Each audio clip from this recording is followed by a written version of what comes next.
सो आज हम सब लोग अपने पवित्र बाइबल को खोलेंगे। நாம் நம்முடைய வேதத்தை திருப்புவோம். सो आज के ध्यान के लिए हम न्यायों की किताब उसका 15 अध्याय के 18 और 19 वचन को पढ़ेंगे। நியாயாதிபதியின் புஸ்தகம் 18ஆம் அதிகாரம் 15ஆம் வசனம். பின்பு ரத்தியோனியனான இஸ்ரவேலின் குமாரனாகிய அப்தோன் மரித்து எப்ராயிம் தேசத்தில் அமலேக்கிர் மலையில் இருக்கிற ரத்தோனிலே அடக்கம் பண்ணப்பட்டான். बड़ी प्यास लगी और उसने यहोवा को पुकार के कहा, तूने अपने दास से ये बड़ा छुटकारा कराया है, फिर क्या मैं प्यासा मर के उन खतनाहीन लोगों के हाथ में पड़ूं? तब परमेश्वर ने लही में ओखली सा गड्ढा कर दिया और उसमें से पानी निकलने लगा। तब शिमशोन ने पिया, तब उसके जी में जी आया और फिर ताजा दम हो गया। इस कारण उस सत्य का नाम एनोकोरे रखा गया। वे आज के दिन तक लही में है। परमेश्वर के पवित्र नाम की स्तुति हो। கர்த்தருடைய பரிசுத்த நாமத்துக்கு ஸ்தோத்திரம் உண்டாவதாக. इस वचन के अंदर हम सिमसोन के बारे में पढ़ा है। இந்த வசனத்துல நாம் சிம்சோனை பற்றி நாம் வாசிக்கிறோம். सिमसोन के बारे में हम सब लोग अच्छी तरह से जानते हैं சிம்சோனை பற்றி நமக்கு எல்லோருக்கும் நன்றாக தெரியும். कि सिमसोन एक बहुत बड़ा शूरवीर योद्धा था। இந்த சிம்சோன் சொல்லுகிறதான இந்த மனுஷன் மிகவும் பெரிய ஒரு பராக்கிரமசாலியான ஒரு மனுஷனா இருந்தான். और इस लोगों का 14वां न्याय था। ये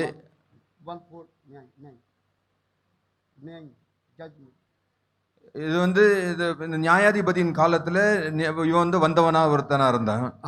और इसने 20 साल तक इस लोगों का न्याय किया। இந்த மனுஷன் 20 வருஷம் நியாயம் செய்தான் இந்த ஜனங்களுக்காக. परमेश्वर के पवित्र नाम की स्तुति हो। கர்த்தருடைய நாமத்துக்கு ஸ்தோத்திரம்.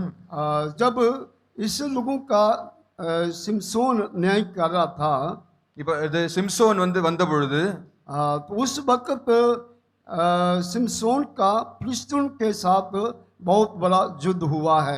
சிம்சோன் இருந்த காலங்கள்ல சிம்சோனுக்கும் பிலிஸ்தீயர்களுக்கு விரோதமாய் ஒரு பெரிய யுத்தம் இருந்தது. तो उस युद्ध के अंदर सिमसोन ने जो है जय को प्राप्त किया है। ஆகையால் இந்த யுத்தத்துல சிம்சோனுக்கு ஒரு பெரிய ஜெயத்தை கர்த்தர் தந்தார், ஜெயத்தை அடைந்தார். और जब हम परमेश्वर का वचन को पढ़ते हैं, கர்த்தருடைய வசனத்தை நாம் வாசிக்கும் பொழுது सिमसोन के पास कोई बड़ा हथियार नहीं था। சிம்சோன் இடத்துல ஒரு பெரிய ஆயுதம் ஒன்றும் இல்லாம இருந்தது. उसके पास गधे का एक झबरा जो है हड्डी था, जिसके द्वारा उसने फिलिस्तीन के ऊपर जो है चढ़ाई किया है। ஆகையால் அவனிடத்தில் இருந்ததான ஆயுதம் கழுதையுடைய தாடை எலும்பு இருந்தது. இந்த தாடை எலும்பு வைத்துக் கொண்டு ஒரு ஆயுதமாய் அநேக பிலிஸ்தியர்களை கொன்று போட்டான், ஜெயித்தான். परमेश्वर के पवित्र नाम की स्तुति हो। கர்த்தருடைய பரிசுத்த நாமத்துக்கு ஸ்தோத்திரம். सो उसी प्रकार हमारा भी एक युद्ध जो है वो चल रहा है। ஆகையால் இதே போல நம்முடைய வாழ்க்கையிலும் யுத்தங்கள் சம்பவித்துக் கொண்டிருக்கிறது. हमारा जो युद्ध है लहू और मांस के साथ नहीं है। நம்மளுடைய யுத்தமானது மாம்சத்தோடும் இரத்தத்தோடும் அல்ல.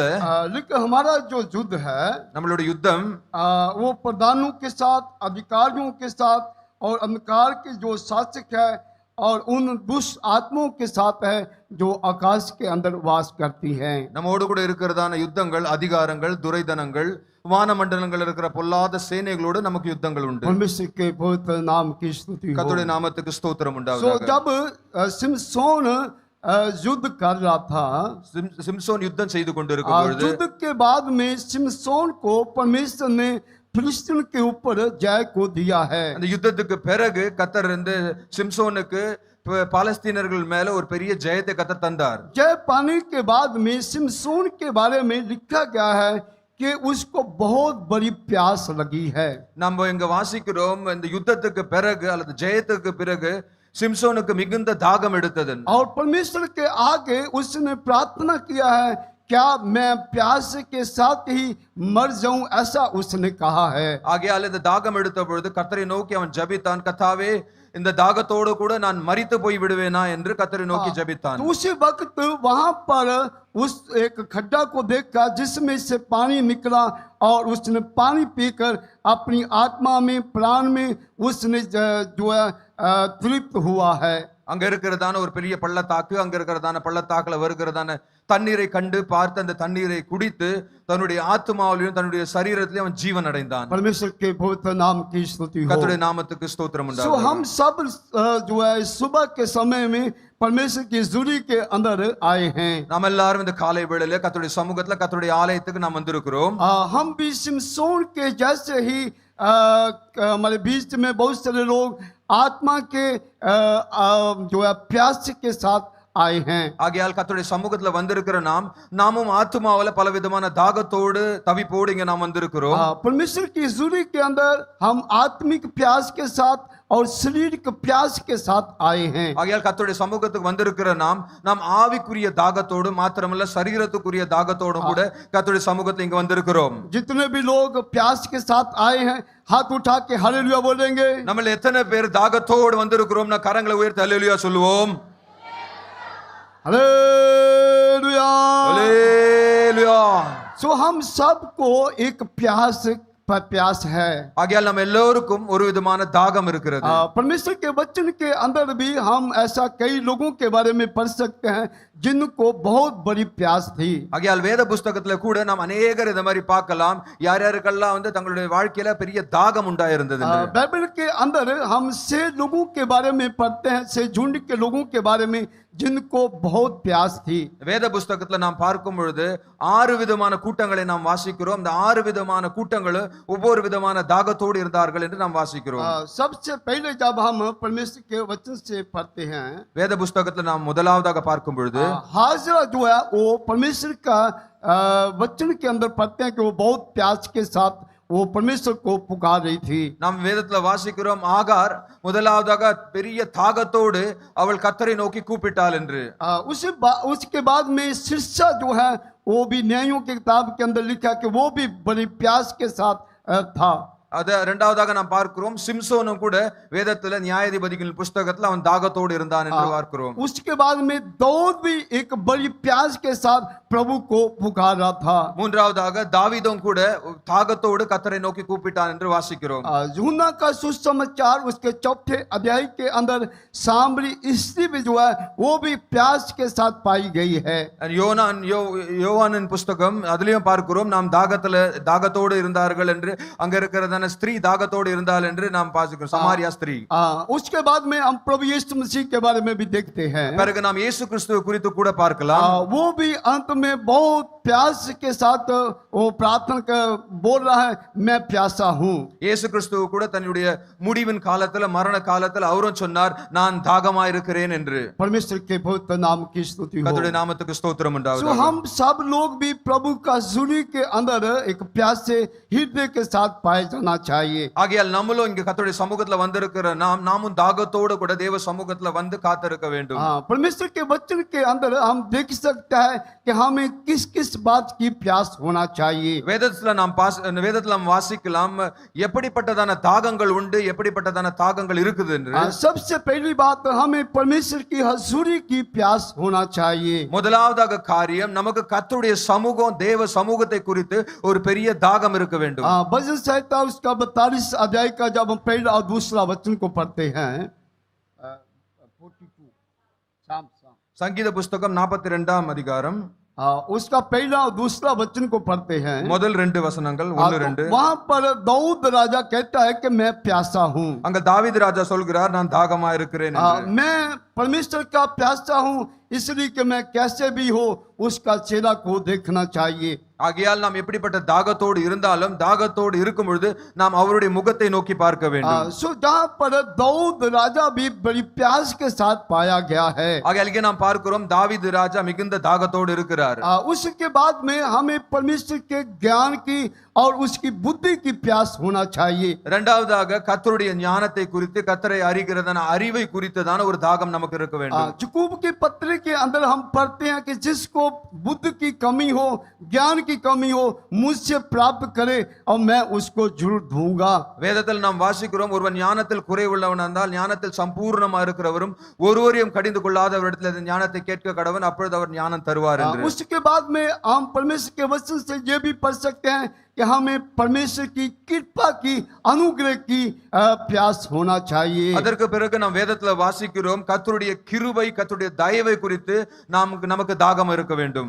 जो परमेश्वर के अनुग्रह के बिना उसकी कृपा के बिना हम कुछ भी नहीं है। கர்த்தருடைய கிருபை கர்த்தருடைய தயவு இல்லாமல் நம்முடைய வாழ்க்கையில நாம் ஒன்றுமில்லை.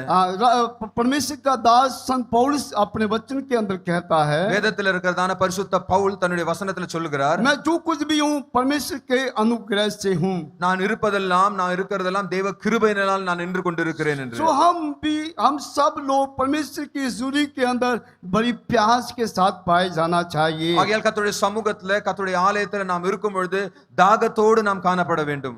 उसके बाद में जब हम परमेश्वर के वचन को पढ़ते हैं, வேதத்தை திரும்ப வாசிக்கும் பொழுது तो परमेश्वर के सामर्थ्य की भी हमें प्यास होना चाहिए। கர்த்தருடைய வல்லமை குறித்தும் நமக்கு ஒரு பெரிய தாகம் இருக்க வேண்டும். अगर हम कमजोर हैं, अगर हम आत्मा में शरीर में कमजोर हैं, तो हमें परमेश्वर की सामर्थ्य की जरूरत है, इसलिए हम बलवंत होने पाए। கர்த்தருடைய நம்ம சரீரத்துல நாம் தோய்ந்து போயிருப்போம் என்று சொன்னால், சரீரத்துல நாம் பலவீனப்பட்டு இருப்போம் என்று சொன்னால், நமக்கு கர்த்தருடைய வல்லமை கர்த்தருடைய அபிஷேகம் அதிக அவசியமா இருக்கிறது. जब हम मूसा के बारे में पढ़ते हैं, மோசேயை பற்றி நாம் பார்க்கிறோம். वो 120 वर्ष का होने पर भी उसके अंदर जो बल था वो कम नहीं हुआ है। மோசேயோட வாழ்க்கையில பார்க்கிறோம், மோசே 120 வயதா இருந்த பொழுது கூட அவனுடைய சரீரத்தில் இருக்கிறதான பலன் குன்றி போகவில்லை என்று.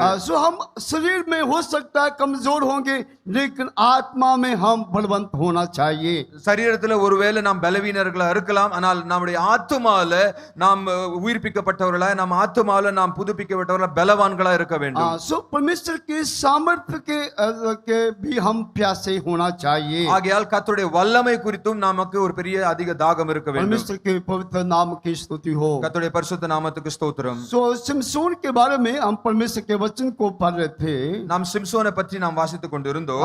न्यायों की किताब उसका 15 अध्याय के 18 और 19 वचन के अंदर இந்த நியாயாதிபதிகளின் புஸ்தகம் 15ஆம் அதிகாரம் 18 மற்றும் 19வது வசனத்தை நாம் வாசித்தோம். उस वचन के अंदर लिखा गया था, அதுல எழுதப்பட்டிருக்கிறது, कि जब वो बड़ी प्यास उसको लगी, அவனுக்கு மிகுந்த தாகம் எடுத்த பொழுது तो उसने यहोवा को पुकारा, அவன் கூப்பிட்டு அவன் கர்த்தரை நோக்கி கூப்பிட்டு और उसने कहा कि मैं अपने दास के द्वारा एक बड़ा छुटकारा दिया है। சொல்றேன், தேவன் உமது அடியேன் கையில் இந்த பெரிய ரட்சிப்பை கட்டளிட்டு இருக்க, और अभी मैं प्यास के साथ खतनाहीन लोगों के हाथ में कैसे पड़ूं। இப்பொழுது நான் தாகத்தில் செத்து விருத்த சேதனம் இல்லாதவர்கள் கையிலே விழ வேண்டுமோ என்றான். அப்பொழுது தேவன் லேகியில் உள்ள பள்ளத்தாக்கை பிளக்க பண்ணினார். அதிலிருந்து தண்ணீர் ஓடி வந்தது. அவன் குடித்த போது அவன் உயிர் திரும்ப வந்தது. அவன் பிழைத்தான்.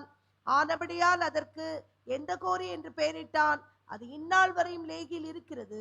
परमेश्वर के पवित्र नाम की பரிசுத்த நாமத்துக்கு सो ஸ்தோத்திரம். जहां पर सिमसोन जो है कहता कि मैं कैसे खतनाहीन लोगों के हाथ में पड़ूं। இங்க பார்க்கிறோம், சிம்சோன் சொல்லுகிறான், அப்படியே எப்படி இப்படிப்பட்ட ஒரு பெரிய ரட்சிப்பு தந்திருக்கிற நான் செத்து போவதா இப்படி தாகத்திலே என்று கேட்கிறான். तो उसने परमेश्वर को पुकारा, तभी ही वहां पर एक खड्डा खोदा गया जिसमें से पानी निकला है। அந்த வேளையில் அவன் விருத்த சேதனம் இல்லாதவன் கைகளில் நான் விழ வேண்டுமா என்று கர்த்தரிடத்தில் நோக்கி கூப்பிட்ட பொழுது கர்த்தர் அங்க ஒரு பள்ளத்தாக்கை அவனுக்கு காண்பித்து கொடுத்தார். और उस जगह का नाम क्या रखा गया है? அந்த இடத்திற்கு என்ன பெயர் கொடுக்கப்பட்டிருக்கிறது? इन कोहे करके नाम रखा गया है। அந்த இடத்திற்கு பெயர் इन कोहे, இந்த கோய். तो इसका मतलब क्या है? இதற்கு அர்த்தம் என்ன? प्रभु यीशु मसीह हमारी चट्टान है।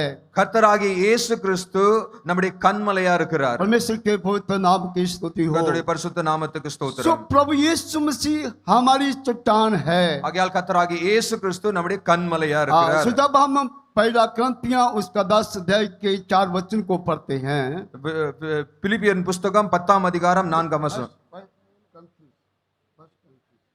1 கொரிந்தியர் 10ஆம் அதிகாரம் 4ஆம் வசனம். तो वहां पर क्या पढ़ते हैं? அங்க நாம் என்ன வாசிக்கிறோம்? प्रभु यीशु मसीह हमारी चट्टान है, நம்முடைய கர்த்தராகிய இயேசு கிறிஸ்து நம்முடைய கன்மலையா இருக்கிறார். जो हमारे आगे आगे चलकर हमारी सब प्रकार की प्यास को बुझाते हैं. அவர் நமக்கு முன்பாக சென்று எல்லா விதமான தாகங்களை அவர் தீர்க்கிறவரா இருக்கிறார் என்று. हालेलुया, அல்லேலூயா. परमेश्वर के पवित्र नाम की स्तुति हो. கர்த்தருடைய பரிசுத்த நாமத்துக்கு ஸ்தோத்திரம். उसी प्रकार आप भी परमेश्वर की जुड़ी के अंदर कई प्रकार की प्यास के साथ आए होंगे. ஆகையால் நாமும் கூட கர்த்தருடைய சமூகத்துல பலவிதமான தாகத்தோடு நாம் வந்திருக்கலாம். लेकिन अगर प्रभु यीशु मसीह आपकी चट्टान है तो वो आपकी सब प्रकार की प्यास को बुझाएगा. ஆண்டவராகிய இயேசு கிறிஸ்து உங்களுடைய கன்மலையா இருப்பார் என்று சொன்னால், அது நம்முடைய கன்மலையா இருப்பார் என்று சொன்னால், நம்முடைய எல்லா தாகங்களை அவர் தீர்க்கிறவரா இருப்பார். अगर आपकी चट्टान प्रभु यीशु मसीह नहीं है तो आप जैसे आए हैं वैसे ही अपने घरों को लौट जाएंगे.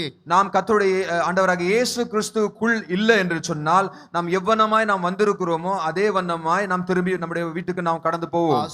सिमसोन जब प्यासा था उसने यहोवा को पुकारा है. அங்க பார்க்கிறோம், சிம்சோன் தாகமா இருந்த வேளையில அவன் கர்த்தரை நோக்கி கூப்பிட்டான். उसी प्रकार हम भी जब प्रभु का जुड़ी में प्यास के साथ आते हैं, प्रभु को पुकारते हैं, तो वो हमारी सब बेनती को सुनता है. ஆகையால் கர்த்தருடைய சமூகத்துல வந்து எல்லா விதமான தாகத்தோடு இருந்து நாம் கர்த்தரை நோக்கி கூப்பிடும் பொழுது நம்முடைய விண்ணப்பங்கள், நம்முடைய வேண்டுதல்கள் எல்லாம் அவர் கேட்டு பதில் தருகிற தேவனா இருக்கிறார். जो लोग विश्वास करते हाथ उठा के हालेलुया बोलेंगे. விசுவாசிக்கிறவர்கள் கரங்களை உயர்த்தி ஹல்லேலூயா சொல்லுவோம். एक बार और बोलेंगे. நூறு முறை ஹல்லேலூயா, हालेलुया, ஹல்லேலூயா. तो सिमसोन के जैसे हम भी प्यास के साथ प्रभु को पुकारना चाहिए. சிம்சோனை போல நாமும் கூட தாகத்தோடு கர்த்தரை நோக்கி கூப்பிட வேண்டும். लेकिन हम पुकारते नहीं हैं. ஆனால் நாம் கர்த்தரை நோக்கி கூப்பிடுகிறது இல்லை. इसलिए क्या होता है? ஆகையால் என்ன நடக்கிறது? इसलिए हमारे लिए कोई जो सोता बनकर खुलता नहीं है. सोता नहीं मतलब प्यास नहीं. ஆகையால் நமக்குள்ள இருக்கிறதான தாகம் தீர்க்கப்படுகிறது இல்லை, நாம் கூப்பிடாதபடினாலே. अगर हम प्रभु को पुकारेंगे, நாம் கர்த்தரை நோக்கி கூப்பிடும் பொழுது प्रभु जरूर हमारे लिए जो है एक खड्डा को खोदेगा. கர்த்தர் நிச்சயமாகவே நமக்காக ஒரு பள்ளத்தாக்கை ஏற்படுத்துவார். हमारी प्यास को बुझाएगा. நம்முடைய தாகத்தை தீர்ப்பார். लेकिन जब तक हम पुकारेंगे नहीं, நாம் கூப்பிடாத வரைக்கும் उस समय तक हमारी प्यास जो है वो उससे हम तृप्त नहीं होंगे. ஆகையால் அது வரைக்கும் நம்முடைய தாகங்கள் தீர்க்கப்படாது. तो जब सिमसोन ने पुकारा है, சிம்சோன் கர்த்தரை நோக்கி கூப்பிட்ட பொழுது उसी वक्त प्रभु ने वहां पर आकर खड्डा को खोदा है. கர்த்தர் அப்பொழுதே அவனுக்கு ஒரு பள்ளத்தாக்கிலே தண்ணி வருகிறதை காண்பித்தார். और उस खड्डा जो उस जो है चट्टान का नाम क्या रखा गया है, जगह का नाम क्या रखा गया है? அந்த இடத்திற்கு பேர் என்ன? इन कोहे करके नाम दिया गया है. இந்த இடத்திற்கு பேர் இந்த கோய். इसका मतलब क्या है? அதற்கு அர்த்தம் என்ன? प्रभु यीशु मसीह हमारी चट्टान है. ஆண்டவராகிய இயேசு கிறிஸ்து அவர் நம்முடைய கன்மலையா இருக்கிறார். परमेश्वर के पवित्र नाम की स्तुति हो. கர்த்தருடைய பரிசுத்த நாமத்துக்கு ஸ்தோத்திரம். अगर हमारा प्रभु यीशु मसीह चट्टान है, நம்முடைய ஆண்டவராகிய இயேசு கிறிஸ்து நம்முடைய கன்மலையா இருப்பார் என்று சொன்னால், अगर हम उसको पुकारेंगे, நாம் அவரை நோக்கி கூப்பிடும் பொழுது वो हमारी जरूर हर प्रकार की प्यास को बुझाएगा. அவர் நம்முடைய ஒவ்வொருவருடைய கூப்பிடுதல், அந்த கூப்பிடுதலுக்குரிய தாகத்தை அவர் தீர்ப்பார். परमेश्वर के पवित्र नाम की स्तुति हो. கர்த்தருடைய பரிசுத்த நாமத்துக்கு ஸ்தோத்திரம். सो इससे लोग जब मिस्र से कनान की तरफ जा रहे थे, இஸ்ரவேல் ஜனங்கள் எகிப்து தேசத்திலிருந்து கானானை நோக்கி புறப்பட்ட பொழுது तो परमेश्वर ने उनके लिए बहुत ताज से आशीष को दिया है. கர்த்தர் அவர்களுக்கு अनेक விதமான ஆசீர்வாதங்களை கர்த்தர் அவர்களுக்கு தந்தார். सबसे पहली बात उनके लिए कौन सा आशीष ठहरी है? முதலாவதாக என்ன ஆசீர்வாதத்தை கர்த்தர் அவர்களுக்கு தந்தார்? उनको मन्ना परमेश्वर ने दिया है. கர்த்தர் அவர்களுக்கு மன்னாவை தந்தார். सो 40 साल तक परमेश्वर उनको मन्ना देता रहा है. 40 வருடம் வரை கர்த்தர் அவர்களுக்கு மன்னாவை தந்த மன்னாவினால் போஷித்தார். और उसके बाद में परमेश्वर उनको पानी भी देता रहा है. அதற்கு பிறகு கர்த்தர் அவர்களுக்கு தாகம் தீர்க்கும்படியாய் கர்த்தர் தண்ணீரை தந்தார். उसके बाद में परमेश्वर उनको मीट बटेरे भी देता रहा है. அதற்கு பிறகு கர்த்தர் அவர்களுக்கு இறைச்சியை தந்து அவர்களை போஷித்தார். हाथ उठा के हालेलुया बोलेंगे. கரங்களை உயர்த்தி ஹல்லேலூயா சொல்லுவோம். Hallelujah, hallelujah. सो वचन के अंदर हम पढ़ते हैं, வசனத்தில் நாம் பார்க்கும் பொழுது अगर प्रभु यीशु मसीह हमारी चट्टान है तो उससे हमें क्या क्या मिलता है। ஆண்டவராகிய இயேசு கிறிஸ்துவே நம்முடைய கண்மலையா இருக்குவார்னு சொன்னால் நமக்கு என்னென்ன கொடுக்கப்படுகிறது, நம்முடைய தேவைகள் எல்லாம் எப்படி அவர் சந்திக்கிறார் என்று. इसराइल लोगों को परमेश्वर ने केवल मन्ना ही नहीं दिया है, இஸ்ரவேல் ஜனங்களுக்கு கர்த்தர் வெறும் மன்னா மாத்திரம் கொடுக்கவில்லை, उनको पानी ही और बटेरे ही नहीं दिया है, தண்ணீர் மாத்திரம் இறைச்சி மட்டும் கொடுக்கவில்லை, उनको और भी बहुत कुछ परमेश्वर जो है उनको देता रहा है। அது மாத்திரமல்ல, கர்த்தர் அவர்களுக்கு தொடர்ந்து பலவிதமான காரியங்களை கொடுத்து கொண்டே இருந்தார். क्योंकि यीशु मसीह उनकी चट्टान थी। ஏன்னு சொன்னால் ஆண்டவராகிய இயேசு கிறிஸ்துவே அவருடைய கண்மலையா இருந்தார். ये चट्टान उनके आगे आगे हमेशा हमेशा चलती रही है। இந்த கண்மலை அவருக்கு முன்பாக போய்க்கொண்டே இருந்தது. इसलिए उनको परमेश्वर ने बताया से आशीष भी किया है। ஆகையால் இந்த கண்மலை முன் சென்று கொண்டிருக்கிறபடினாலே கர்த்தர் எல்லா விதமான ஆசீர்வாதங்களினால் அவர் நிரப்பினார். अगर आप भी प्रभु यीशु पर विश्वास करेंगे, நீங்களும் கூட கர்த்தராகிய இயேசு கிறிஸ்துவை விசுவாசித்தால், और यीशु मसीह आपकी चट्टान होगी, இயேசு கிறிஸ்துவே உங்களுடைய சொந்த கண்மலையாய் ஏற்றுக்கொண்டு நீங்கள் விசுவாசிப்பீர்கள் उसी சொன்னால், प्रकार परमेश्वर आपको बहुतायत से आशीष करेगा। அதே போல இஸ்ரவேல் ஜனங்களை ஆசீர்வதித்தது போல ஆண்டவராகிய இயேசு கிறிஸ்துவும் உங்களை எல்லா விதமான ஆசீர்வாதத்தினால் நிரப்புவார். सो इस चट्टान के द्वारा हमें बहुतायत से आशीष मिलता है। இந்த கண்மலையின் நிமித்தம், இந்த கண்மலையின் மூலமாக अनेक விதமான ஆசீர்வாதங்கள் நமக்கு கிடைக்கிறது. आइए हम सब लोग उस आशीष के बारे में पढ़ेंगे। நாம் எல்லாரும் இந்த ஆசீர்வாதத்தை குறித்து நாம் படிப்போம். उस चट्टान के द्वारा हमें क्या क्या आशीष मिलता है। இந்த கண்மலையின் மூலமாய் எப்படிப்பட்ட ஆசீர்வாதங்களை நாம் பெறுகிறோம் அல்லது பெற்றுக்கொள்ளலாம் என்று. सबसे पहली बात कि पहला जो आशीष है वो क्या है। முதலாவதாக ஆசீர்வாதம் என்னவென்றால் वो साया है। साया, साया की किताब ஏசாயாவின் புத்தகம் उसका जब हम 32 अध्याय का दूसरा वचन को पढ़ते हैं, 32ஆம் அதிகாரம் 2ஆம் வசனம். ஏசாயாவின் புத்தகம் 32:2.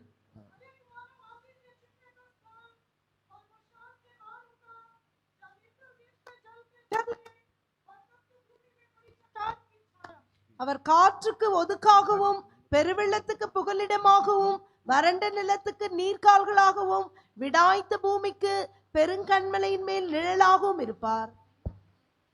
परमेश्वर के पवित्र नाम की स्तुति हो। கர்த்தருடைய பரிசுத்த நாமத்துக்கு ஸ்தோத்திரம். सो जहां पर लिखा है कि वो चट्टान जो है वो यीशु मसीह है और चट्टान से हमें साया मिलती है। இங்க நாம் வாசிக்கிறோம், ஆண்டவராகிய இயேசு கிறிஸ்து இந்த கண்மலையா இருக்கிறார். இந்த கண்மலையா இருக்கிறபடினாலே அவர் நமக்கு ஒரு பெரிய நிழலா இருக்கிறார்.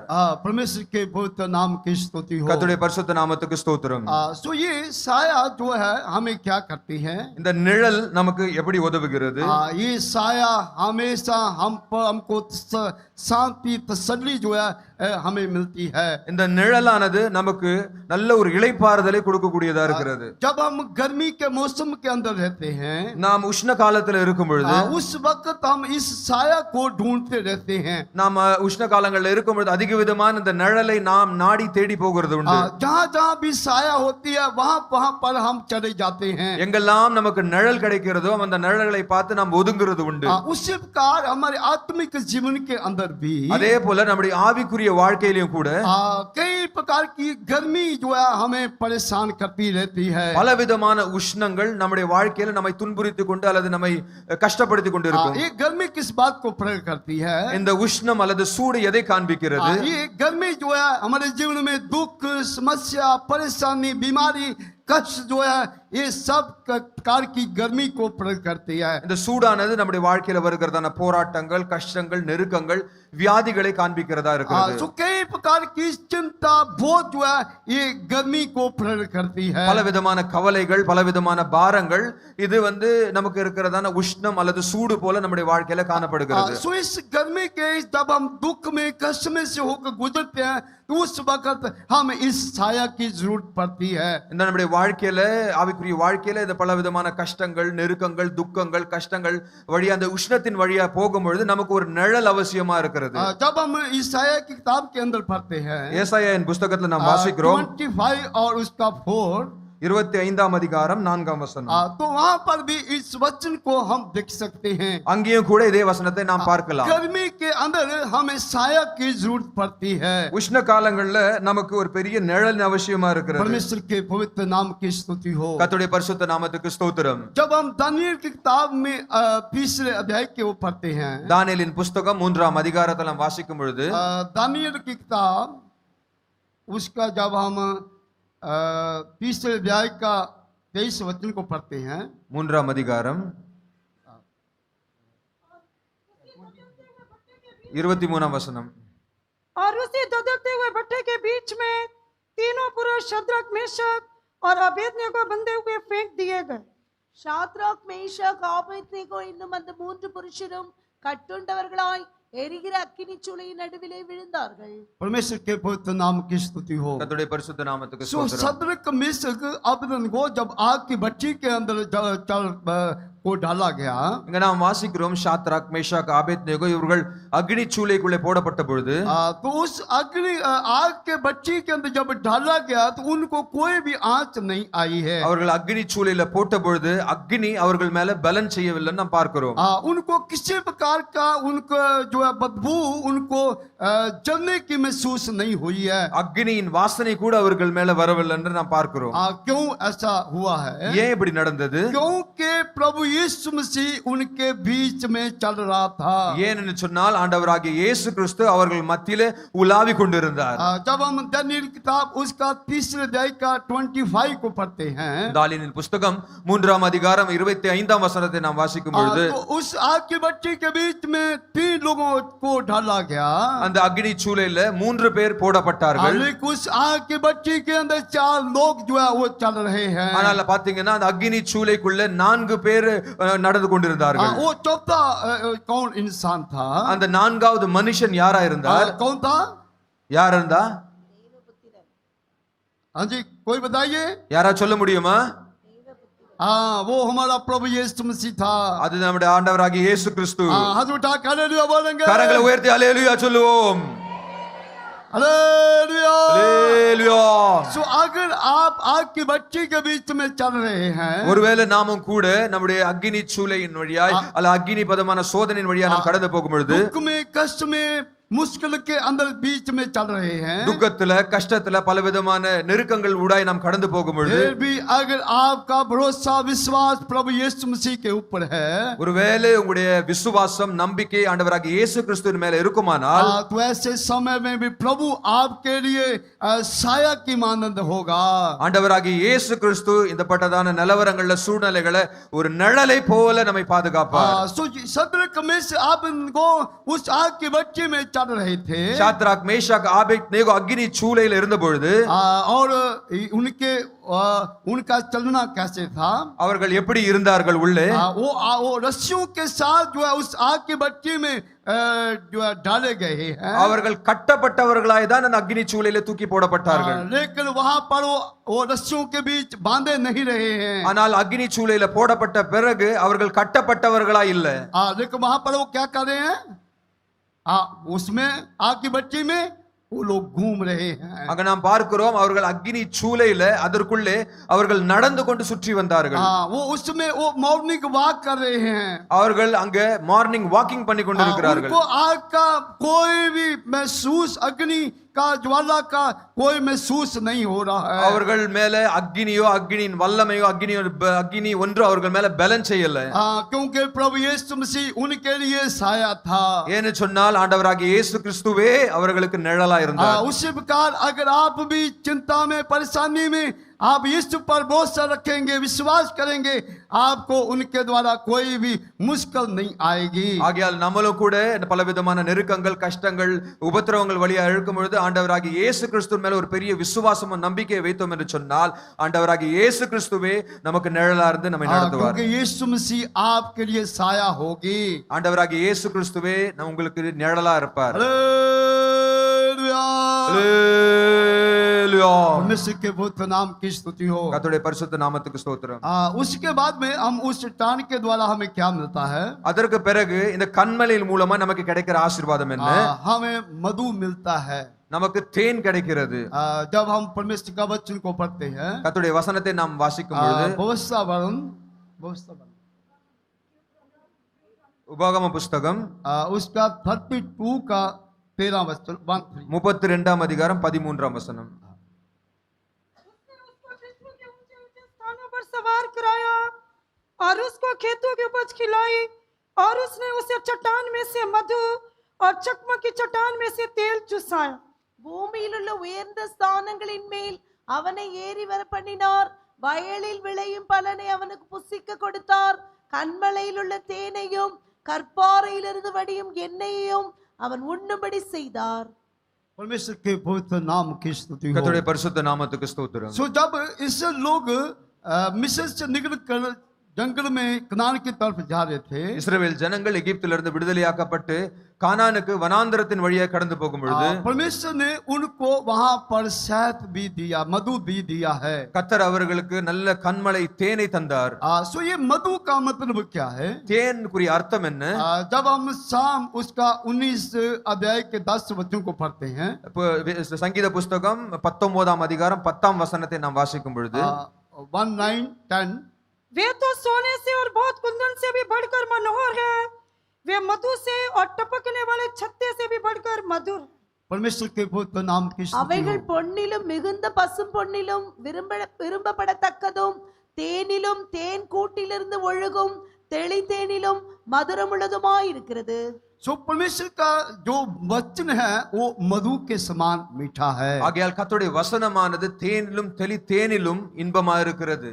जब हम परमेश्वर का वचन को सुनते हैं तो वो हमारे मन को आनंद करता है। கர்த்தருடைய வசனத்தை நாம் கேட்கும் பொழுது கர்த்தருடைய வசனமானது நம்முடைய இருதயங்களுக்குள்ள பெரிய சந்தோஷத்தினால் நிரப்புகிறது.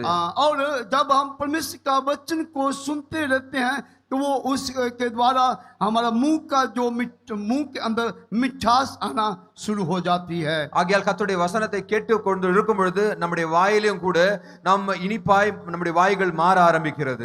परमेश्वर के पवित्र नाम की स्तुति हो। கர்த்தருடைய பரிசுத்த நாமத்துக்கு ஸ்தோத்திரம். इसलिए हमेशा ही हम परमेश्वर के वचन को पढ़ना चाहिए और सुनना चाहिए। ஆகையால் கர்த்தருடைய வசனத்தை நாம் தொடர்ந்து எப்பொழுதும் கர்த்தருடைய வசனத்தை கேட்கணும். மாத்திரமல்ல கர்த்தருடைய வசனத்தை நாம் படிக்கிறவர்களா இருக்கணும். क्योंकि परमेश्वर का वचन के अंदर लिखा गया है, ஆகையால் கர்த்தருடைய வசனத்தில் எழுதப்பட்டிருக்கிறது, धन्य है वो इंसान जो परमेश्वर के वचन को सुनता और पढ़ता है। கர்த்தருடைய வேதத்தின்படி வாசிக்கிற மனுஷன், கர்த்தருடைய வேதத்தின்படி வாழுகிற மனுஷன், கேட்கிற மனுஷன் அவன் பாக்கியவான் வசனம் சொல்லுகிறது. और वो भी जो इसके ऊपर मुताबिक वचन के मुताबिक जीवन गुजारता है वो धन्य है। கர்த்தருடைய வேத வசனத்துக்கு ஏற்றவாறு அந்த வசனத்துக்கு கீழ்ப்படிந்து வாழ்கிற மனுஷன் பாக்கியவான்.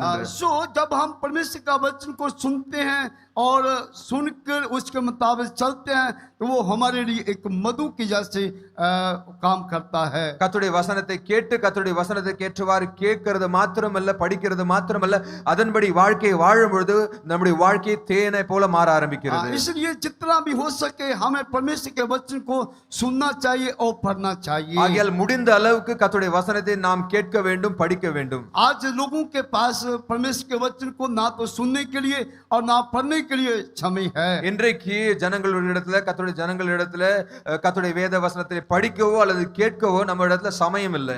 इसलिए वो बहुत ही अपने कामों के अंदर बिजी रहते हैं। ஏன்னு சொன்னால் அவர்கள் தங்களுடைய வேலைகள்ல ரொம்ப அதிக பிஸியா இருக்கிறார்கள். इसलिए उनको परमेश्वर का वचन जो है वो मधु के जैसे मिठास नहीं लगता है। ஏன்னு சொன்னால் ஆகையால் அவர்களுக்கு கர்த்தருடைய வசனம் தேனை போல தேனை போல சுவையா இல்லை.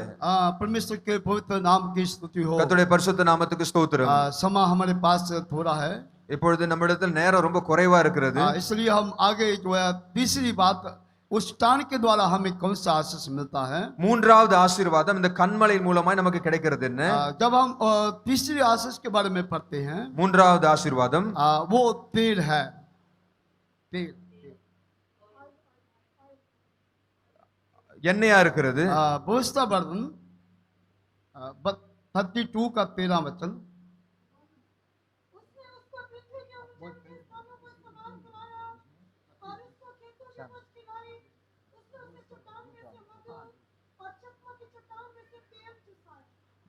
அதே உபாகமம் புஸ்தகம் 32:13. तो इस तीसरे आशीष क्या है? மூன்றாவது ஆசீர்வாதம் என்ன? वो हमें तेल मिलता है। நமக்கு எண்ணெய் கிடைக்கிறது. परमेश्वर का वचन के अंदर जब हम पढ़ते हैं, கர்த்தருடைய வேதத்துல நாம் வாசிக்கும் பொழுது ये तेल के द्वारा हमारा जो चेहरा है वो चमकता है। இந்த எண்ணெயின் மூலமாய் நம்முடைய முகங்கள், நம்முடைய தோற்றம், நம்முடைய முகம் நமக்கு அது தெளிவாய் தெரிகிறது. अगर हम अपने चेहरे के ऊपर तेल नहीं लगाएंगे तो वो एक जो है खालीपन सा दिखाई देगा। நம்முடைய முகத்துல எண்ணெய் இல்லைன்னு சொன்னார், ஒரு களை இருக்காது.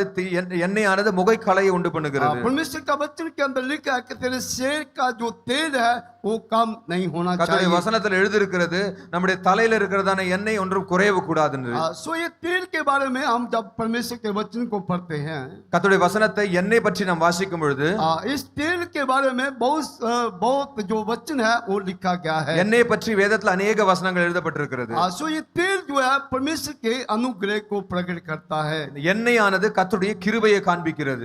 और ये तेल जो है परमेश्वर के अभिषेक को भी प्रकट करता है। மாத்திரமல்ல எண்ணெயானது கர்த்தருடைய அபிஷேகத்தையும் காண்பிக்கிறது. अगर ये हमारे सिर के ऊपर, हमारे चेहरे के ऊपर तेल नहीं होगा, நம்முடைய முகத்துல அல்லது நம்முடைய தலையில எண்ணெய் இல்லை என்று சொன்னால் तुम्हारा जो चेहरा है वो लटक जाएगा। நம்முடைய முகமானது, முக தோற்றமானது காய்ந்து போயிருந்தா இருக்கும். आज कितने लोगों का जो अभिषेक के बिना और अनुग्रह के बिना जो जीवन गुजारते हैं, उनका आत्मिक जीवन वो एक लटका हुआ के समान है। அநேகருடைய வாழ்க்கையில நாம் பார்க்கும் பொழுது சரீரத்துல எண்ணெய் அல்லது முகத்துல எண்ணெய் இல்லை என்று சொன்னால் அவருடைய வாழ்க்கையில காய்ந்து போன நிலவரம், சரீரத்துல காய்ந்து போன நிலவரமா இருக்கிறது.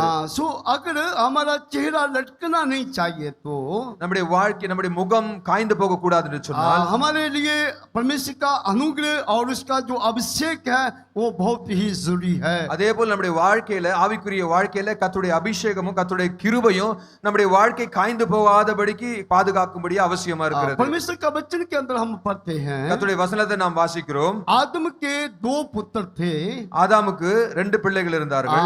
एक का नाम कैन था और दूसरे का नाम हाबिल था। ஒருவனுடைய பெயர் ஆபேல், மற்றொருவனுடைய பெயர் காயின். परमेश्वर ने हाबिल की भेंट को ग्रहण किया, लेकिन कैन की भेंट को ग्रहण नहीं किया। கர்த்தர் ஆபேலின் காணிக்கையை அங்கீகரித்தார், ஆனால் காயினின் காணிக்கையை கர்த்தர் அங்கீகரிக்கவில்லை. जिसके कारण कैन का जो मुंह था, चेहरा जो था वो लटक गया है। ஆக நாம் வாசிக்கிறோம் காயினுடைய முகநாடி வேறுபட்டது என்று.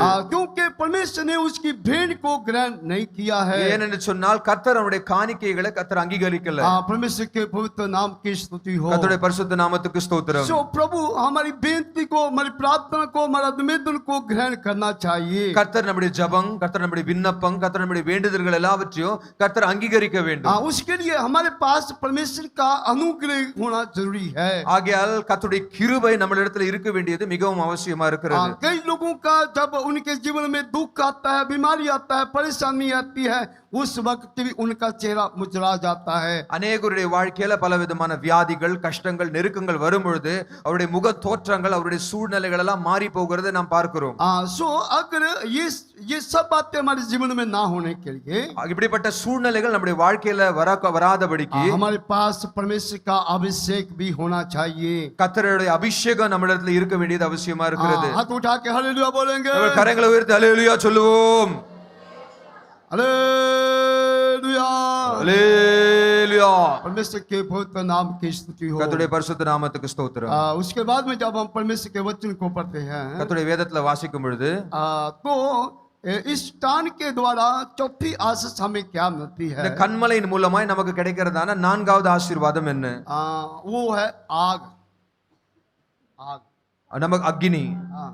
आग जो है उस टान के द्वारा हमें आग मिलता है। இந்த கன்மலையின் மூலமாய் நமக்கு அக்கினி கிடைக்கிறது. जब हम न्यायों की किताब उसका 6 अध्याय का 21 वचन को पढ़ते हैं, நியாயாதிபதியின் புஸ்தகம் 6ஆம் அதிகாரம் 21ஆம் வசனம் पढ़ेंगे। लाठी को बढ़ाकर मांस और अखमीरी रोटियों को छुआ और चट्टान से आग निकली, जिससे मांस और अखमीरी रोटियां भस्म हो गई। तब यहोवा का दूत उसकी दृष्टि से ओझल हो गया। परमेश्वर के அப்பொழுது கர்த்தருடைய தூதன் தமது கையில் இருந்த கோலின் நுனியை நீட்டி இறைச்சியையும் புளிப்பில்லாத அப்பங்களையும் தொட்டார். அப்பொழுது அக்கினி கற்பாறையிலிருந்து எழும்பி இறைச்சியையும் புளிப்பில்லாத அப்பங்களையும் பட்சித்தது. கர்த்தரின் தூதனோவென்றால் அவன் கண்களுக்கு மறைந்து போனார். सो उस चट्टान में से हमें आग भी मिलती है। கண்மலையின் மூலமாய் நமக்கு அக்னியும் கூட கிடைக்கிறது. सो ये आग के बहुत सारे अनुभव बाइबल के अंदर बताए गए இந்த हैं, அக்னியை பத்தி பலவிதமான அனுபவங்கள் வேத புஸ்தகத்துல கொடுக்கப்பட்டிருக்கு. लेकिन हम आज जो है दो अनुभव के बारे में परमेश्वर के वचन को देखेंगे। இன்றைக்கு ரெண்டு விதமான அனுபவங்களை குறித்து கர்த்தருடைய வசனத்தை நாம் பார்க்கலாம். पहला जो अनुभव है वो क्या है? முதலாவது அனுபவம் என்னன்னு சொன்னால் ये भस्म करती है। இந்த அக்னியானது சுட்டெரிக்கிறது. परमेश्वर के पवित्र नाम की स्तुति हो। கர்த்தருடைய பரிசுத்த நாமத்துக்கு ஸ்தோத்திரம். हमारे जीवन के अंदर बहुत सारी कमियां, बहुत सारी घटनाएं हो सकती हैं। நம்முடைய வாழ்க்கையில பலவிதமான குறைபாடுகள் இருக்கலாம்.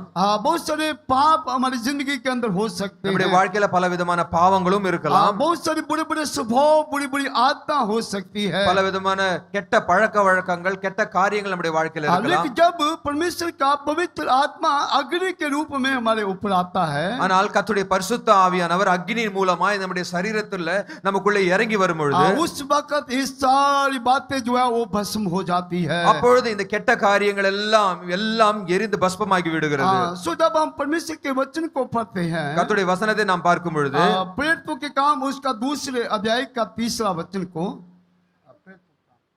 அப்போஸ்தலர் நடபடிகள் 2ஆம் அதிகாரம் तीसरा 3ஆம் வசனம். तो उस वचन के अंदर हम क्या पढ़ते हैं? அங்க நாம் என்ன வாசிக்கிறோம்? वहां पर भी एक अग्नि जो है स्वर्ग आकाश से उतरा है। அங்கேயும் நாம் வாசிக்கிறோம் ஒரு அக்னியானது வானத்திலிருந்து இறங்கி வந்தது. लेकिन उस आग के द्वारा कोई भी भस्म नहीं हो रहा है। ஆனால் அந்த அக்னியின் மூலமாய் அங்க யாரும் எரியல, பஸ்பமாகல.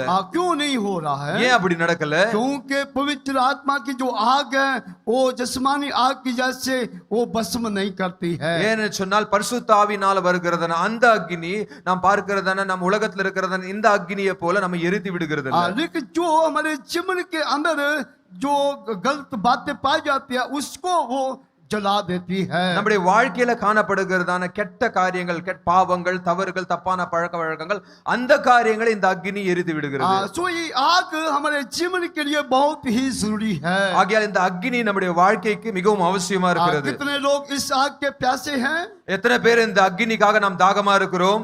हाथ उठा के हालेलुया बोलेंगे। கரங்களை உயர்த்தி அல்லேலூயா சொல்லுவோம். हालेलुया। அல்லேலூயா. सो इस आग के हमें प्यास से होना चाहिए। ஆகையால் இந்த அக்னியை குறித்து, இந்த அக்னிக்காக நாம் தாகமா இருக்க வேண்டும். सो ये आग हमें कैसे मिल सकती है? ஆகையால் இந்த அக்னி நமக்கு எப்படி கிடைக்கும், நம்ம எப்படி பெற்றுக்கொள்ளலாம்? प्रभु यीशु मसीह ने अपने वचन से क्या कहा? ஆண்டவராகிய இயேசு கிறிஸ்து தம்முடைய வசனத்தின் மூலமா என்ன சொல்லி இருக்கிறார்? प्रभु यीशु मसीह ने अपने वचन से अपने चेलों से कहा, தம்முடைய வசனத்தின் மூலமா தன்னுடைய சீஷர்களை பார்த்து இயேசு சொன்னார், मेरा स्वर्ग के ऊपर जाना तुम्हारे लिए बहुत ही जरूरी है। நான் பரலோகத்துக்கு ஏறி போவது உங்களுக்காக மிகவும் அவசியமா இருக்கிறது. तभी मैं वहां जाएगा और पिता से बेनती करूंगा। அப்பொழுது நான் அங்க போய் பிதாவிடத்தில் வேண்டுதலை செய்து तो तुम्हारे लिए पवित्र आत्मा अग्नि के रूप में तुम्हारे ऊपर भेज देगा। அவர் உங்களோடு கூட இருக்கும்படியா ஒரு தேற்றரவாளரை அனுப்புவார். அக்னியின் மூலமாய் அவர் வருவார். प्रेरितों के काम में पहले दूसरे अध्याय के अंदर वो अग्नि जो है उस वक्त भेजी गई। அங்க நாம் வாசிக்கிறோம் வேத புஸ்தகத்துல நம்ம அப்போஸ்தலர் நடபடிகள் 2ஆம் அதிகாரம் அங்க இருக்க சொல்லப்பட்டதான அந்த அக்னி பரிசுத்த ஆவியின் மூலமாய் பூமிக்கு அனுப்பப்பட்டது. पेंटेकोस्त के दिन वो अग्नि वहां पर भेजी गई। அந்த பெந்தெகோஸ்தே நாளிலே தானே அந்த அக்னி அனுப்பப்பட்டது. क्योंकि वो सब लोग एक बड़ी प्यास के साथ वहां पर बैठे हुए थे। ஏன்னு சொன்னால் அங்க எல்லோரும் பெரிய தாகத்தோடும் தவிப்போடும் அங்க கூடியிருந்தார்கள். अगर आप लोग भी प्रभु का हजूरी के अंदर बड़ी प्यास के साथ बैठेंगे वो अग्नि आपके ऊपर भी आ सकती है। நாமும் கூட இங்க ஒரு பெரிய தாகத்தோடும் தவிப்போடு கர்த்தருடைய சமூகத்துல உட்கார்ந்து இருப்போம் என்று சொன்னால் கர்த்தருடைய அக்னி, கர்த்தருடைய அபிஷேகம் நம்ம மேல இறங்கி வரும். पूरे दिल खोलकर प्रार्थना करने से वो अग्नि आपके ऊपर जरूर आएगी। இருதயத்தை கிழித்து இருதயத்தை திறந்து கர்த்தரை நோக்கி நாம் ஜெபிக்கும் பொழுது இந்த பரிசுத்த ஆவியின் அக்னி நம்ம மேல இறங்கி வரும். दूसरी अग्नि के द्वारा दूसरा अनुभव क्या है? இந்த அக்னியின் மூலமாய் கிடைக்கிறது, நமக்கு கிடைக்கிறதான இரண்டாவது அனுபவம் என்ன? ये हमें शुद्ध करती है। இது நம்மை பரிசுத்தமாக்குகிறது. ये अग्नि जो है हमें शुद्ध करती है। இந்த அக்னி நம்மை பரிசுத்தமாக்குகிறதா இருக்கிறது. परमेश्वर के पवित्र नाम की स्तुति हो। கர்த்தருடைய பரிசுத்த நாமத்துக்கு सो ஸ்தோத்திரம். ये अग्नि जो है पवित्र आत्मा जो है वो हमें यीशु मसीह की मानद बनाती है। இந்த பரிசுத்த ஆவியின் அக்னி நம்மை சுத்திகரித்து இயேசு கிறிஸ்துவை போல நம்மை மாற்றுகிறது. प्रभु फिलिप्पियों की पत्री के अंदर लिखा गया है, பிலிப்பியர் புத்தகத்துல நாம் வாசிக்கிறோம், ऐसा यीशु मसीह का स्वभाव स्वभाव है वैसा ही हम सब का स्वभाव भी होना चाहिए। எப்படி இயேசு கிறிஸ்துவின் சுபாவம் இருக்கிறது அதே போல அவருக்கு ஒத்ததாய் நம்முடைய சுபாவங்கள் எல்லாம் இருக்க வேண்டும். यीशु मसीह का स्वभाव जैसे बनने के लिए हमें इस अग्नि की जरूरत है। ஆகையால் இயேசு கிறிஸ்துவின் சுபாவத்தை போல நம்முடைய சுபாவம் மாற வேண்டும் என்று சொன்னால் இந்த அக்கினி சுத்திகரிப்பின் அக்கினி நமக்கு அவசியமா जब இருக்கிறது. तक ये अग्नि हम पर नहीं आएगी उस समय तक हमारा स्वभाव यीशु मसीह के मानक नहीं बदलेगा। இந்த அக்கினி நம்முடைய வாழ்க்கையில வராத வரைக்கும் நம்முடைய சுபாவம் இயேசு கிறிஸ்துவுக்கு ஒத்ததான சுபாவமாய் மாற முடியாது. परमेश्वर के पवित्र नाम की स्तुति हो। கர்த்தருடைய பரிசுத்த நாமத்துக்கு ஸ்தோத்திரம். जो आखिरी में हम परमेश्वर के वचन को पढ़ते हैं, கடைசியாக கர்த்தருடைய வசனத்தை நாம் तो வாசிக்கிறோம். इस चट्टान के द्वारा हमें क्या मिलता है? இந்த கன்மலையின் மூலமாய் நமக்கு என்ன கிடைக்கிறது? जब हम कूच की किताब के अंदर पढ़ते हैं, யாத்திராகம புத்தகத்தை நாம் வாசிக்கிறோம். उसका 17 अध्याय 17ஆம் அதிகாரம் 6ஆம் வசனம். அங்கே ஓரேபிலே நான் உனக்கு முன்பாக கன்மலையின் மேல் நிற்பேன், நீ அந்த கன்மலையை அடி, அப்பொழுது ஜனங்கள் குடிக்க அதிலிருந்து தண்ணீர் புறப்படும் என்றார். அப்படியே மோசே இஸ்ரவேல் மூப்பரின் கண்களுக்கு முன்பாக செய்தான். देख मैं तेरे आगे चलकर होरे पहाड़ की एक चट्टान पर खड़ा रहूंगा और तू उस चट्टान पर मारना, तब उसमें से पानी निकलेगा जिसमें से ये लोग पिए। तब मूसा ने इस्राएल के वृद्ध लोगों के देखते वैसा ही किया। परमेश्वर के पवित्र नाम की स्तुति हो। கர்த்தருடைய பரிசுத்த நாமத்துக்கு ஸ்தோத்திரம். सो आखिरी के अंदर हम उस चट्टान के बारे में देखते हैं कि कौन सा आशीष मिलती है। நாம் கடைசியாக இங்க பார்க்கிறோம் இந்த கன்மலை மூலமா நமக்கு என்ன ஆசீர்வாதம் கிடைக்கிறது.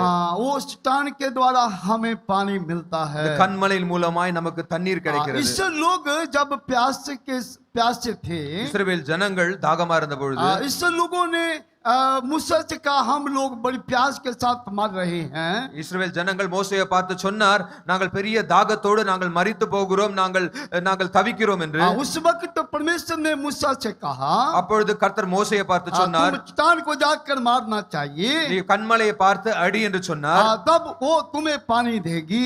அப்பொழுது அந்த கன்மலை தாகத்தை தீர்க்கும்படியே தண்ணீரை கொடுக்கும் என்று. उसके बाद में जब हम लूका कूच की किताब के अंदर और पढ़ते हैं, நாம் லூக்காவின் புத்தகத்தில் நாம் வாசிக்கும் பொழுது तो उस யாத்திராகம புத்தகத்துல तो वहां पर लिखा गया कि परमेश्वर ने दूसरी बार मूसा से कहा है, கர்த்தர் இரண்டாவது முறை மோசே இடத்துல சொன்னார், तुम उस चट्टान को जाकर बोलना चाहिए, நீ போய் அந்த கன்மலை இடத்துல போய் பேச வேண்டும் என்று. तब वो तुम्हें पानी देगी। அப்பொழுது உனக்கு அது தண்ணீரை கொடுக்கும். सो ये बाइबल के अंदर इस सब के वचन है, ஆகையால் வேதத்துல अनेक வசனங்கள் இருக்கிறது. लेकिन मैं समान नहीं है इसलिए मैं बताना नहीं चाहता हूँ। சமயம் இல்லாதபடினாலே அதிகமா நான் போக விரும்பல. सो इस चट्टान के दो अनुभव है। ஆகையால் இந்த கன்மலை குறித்து ரெண்டு அனுபவங்கள். पहली बार तो परमेश्वर ने कहा उस चट्टान को मारना चाहिए, கர்த்தர் மோசே இடத்துல சொன்னார், அந்த கன்மலை பார்த்து நீ அடிக்க வேண்டும் என்று. दूसरी बार कहा चट्टान को बोलना चाहिए। இரண்டாவது முறை கர்த்தர் மோசேயை பார்த்து சொன்னார், கன்மலை பார்த்து நீ பேச வேண்டும் என்று. इसके दोनों के क्या मतलब है? இதற்கு ரெண்டுத்திற்கும் அர்த்தம் என்ன? ये चट्टान जो है हमारा प्रभु यीशु मसीह को प्रकट करती है। இந்த கன்மலையானது நம்முடைய ஆண்டவராகிய இயேசு கிறிஸ்துவை காண்பிக்கிறது. सो इस चट्टान को पहले मारना चाहिए। ஆகையால் முதலாவதாக இந்த கன்மலையை நாம் அடிக்க வேண்டும். परमेश्वर के पवित्र नाम की स्तुति हो। கர்த்தருடைய பரிசுத்த நாமத்துக்கு ஸ்தோத்திரம். पहला पत्रस उसका दूसरे अध्याय का जब हम 24 वचन को पढ़ते हैं, 1 பேதுரு 1 அதிகாரம் 24ஆம் வசனம், तो वहां पर लिखा गया है அங்க எழுதப்பட்டிருக்கிறது, कि प्रभु यीशु मसीह हमारे लिए मारा गया है। ஆண்டவராகிய இயேசு கிறிஸ்து நமக்காக அவர் அடிக்கப்பட்டார். उसके ऊपर उसको कोटड़ों से साथ मारा गया है। அவர் ஆணிகளால் அவர் அறையப்பட்டார். परमेश्वर के पवित्र नाम की स्तुति हो। கர்த்தருடைய பரிசுத்த நாமத்துக்கு ஸ்தோத்திரம். उसके हाथों में उसके पांवों में बड़े बड़े कीलों को जो है ठोका गया है। அவருடைய கைகள்ல அவருடைய கால்கள்ல ஆணிகளால் கடாவப்பட்டது. उसके सिर के ऊपर कांटों का ताज रखा गया, मुकुट रखा गया है। அவருடைய சிரசின் மேல முள்ளினால் ஏற்படுத்தப்பட்ட ஒரு கிரீடம் வைத்து ये அடிக்கப்பட்டார். सब कुछ प्रभु यीशु मसीह ने किसके लिए सहा है? இதெல்லாவற்றையும் ஆண்டவராகிய இயேசு கிறிஸ்து எதற்காக சகித்தார்? इसलिए कि वो हमें उधार देना चाहता है। ஏன்னு சொன்னால் அவர் நமக்காக ஒரு பெரிய ரட்சிப்பை கொடுக்க வேண்டும் என்று. इसलिए कि हम उधार प्राप्त करना चाहिए, நாம் ரட்சிப்பை பெற்றுக்கொள்ள வேண்டும். हमारे पाप से हमें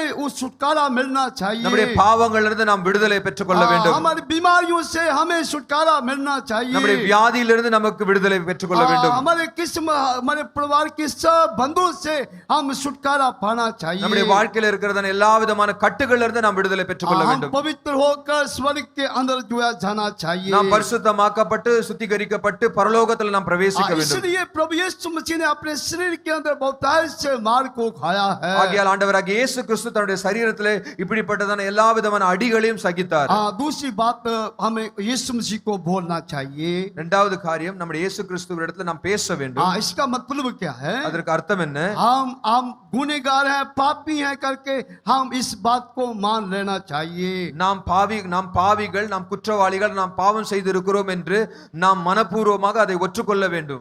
रोमी का सुसमाचार 10वें अध्याय के अंदर लिखा गया है. ரோமரின் புத்தகம் 10ஆம் அதிகாரத்துல एक व्यक्ति जो अपने पापों का इकरार करता है, ஒரு மனுஷன் தன்னுடைய பாவங்கள் எல்லாம் அறிக்கையிட்டால், अपने मुंह से मान लेता है, அதனுடைய வாயினால் அறிக்கையிட்டு प्रभु यीशु मसीह उसके ऊपर दया करते हैं. அவன் தன்னுடைய பாவங்கள் எல்லாம் அறிக்கையிட்ட பொழுது அவன் பாவங்கள் மன்னிக்கப்படுகிறது. ஆண்டவராகிய இயேசு கிறிஸ்து அவன் மேல ஒரு பெரிய தயவை காண்பிக்கிறவராக कितने இருக்கிறார். लोग आज दया परमेश्वर की दया को प्राप्त करना चाहते हैं. இன்றைக்கு எத்தனை பேர் நாம் கர்த்தருடைய தயவை நாம் பெற்றுக்கொள்ளும்படியா வந்திருக்கிறோம்? आइए हम सब लोग थोड़ा देर खड़े हो जाएंगे. நாம் எல்லாரும் எழுந்து நிற்போம்.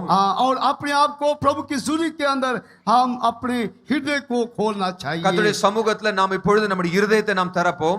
प्रभु यीशु मसीह कैसे कहना चाहिए, मैं प्यास के साथ तेरी झुरी के अंदर आया हूं. ஆண்டவராகிய இயேசு கிறிஸ்துவிடத்தில் நாம் சொல்ல வேண்டும், கர்த்தாவே, ஆண்டவரே, நான் தாகத்தோடு உம்முடைய சமூகத்தில் நான் வந்திருக்கிறேன். मेरी प्यास को आप बुझाना चाहिए. நீர் தான் என்னுடைய தாகத்தை தீர்க்க வேண்டும் अगर என்று. आप सच्चे मन के साथ प्रभु की झुरी के अंदर आप सिमसोन के मानंद प्रार्थना करेंगे, प्रभु जरूर आपके प्यास को मिटाएगा. மெய்யான இருதயத்தோடு தேவ சமூகத்தில் இருந்து சிம்சோனை போல நாம் கதறி கத்தரி கூப்பிட்டோம் என்று சொன்னால் கர்த்தர் நிச்சயமாகவே நம்முடைய தாகத்தை தீர்ப்பார்.